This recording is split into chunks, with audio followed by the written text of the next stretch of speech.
December 1991, a quiet apartment, a man alone at home. By morning, his body lay stabbed, and no one heard a thing. Who killed him? And was he just the first victim in a murderous spree across states? This is the chilling true story of James Anthony Frederick. In Lantana, Florida, on December 9, 1991, Martin J. Gatto, age 40, was stabbed multiple times in his apartment. Neighbors later said they never heard screams or disturbance. It seemed like a silent killing. The murder perplexed investigators because Gatto was seen as a quiet, amiable man who got along with co-workers and neighbors alike.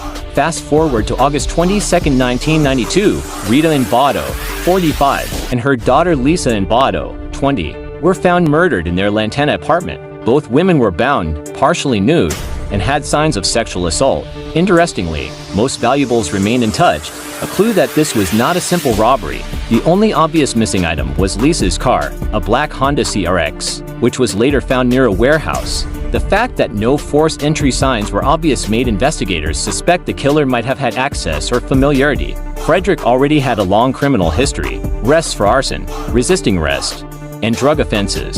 In 1995, he was serving a sentence in Wisconsin for armed robbery. Detectives eventually turned to DNA evidence from the Bottle crime scene, samples from cigarette butts and hairs. By 2003, the DNA profile from those traces matched Frederick by a routine database check.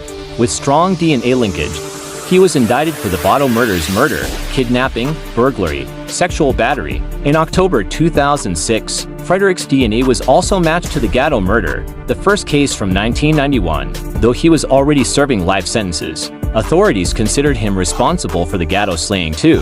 He was never tried again for Gatto's murder because of the existing life sentences, but legally connected in records. Frederick's murders span stabbing, sexual assault, binding, a brutal, personal style. The fact that valuables were left behind in the Bottle case strongly suggested the killer was not after money, but much darker desires: control, violence. Also, lack of forced entry implied possible familiarity, or at least that the killer knew how to bypass security. The killer was careful, leaving minimal obvious traces, but DNA did not lie. James Anthony Frederick, once a criminal among many, was finally revealed to be a cold killer who hid behind other crimes. DNA became his undoing. 3 lives were lost: Gatto, Rita, and Lisa. But this case remains a lesson in patience, forensic science, and pursuit of justice even decades later. Greater than.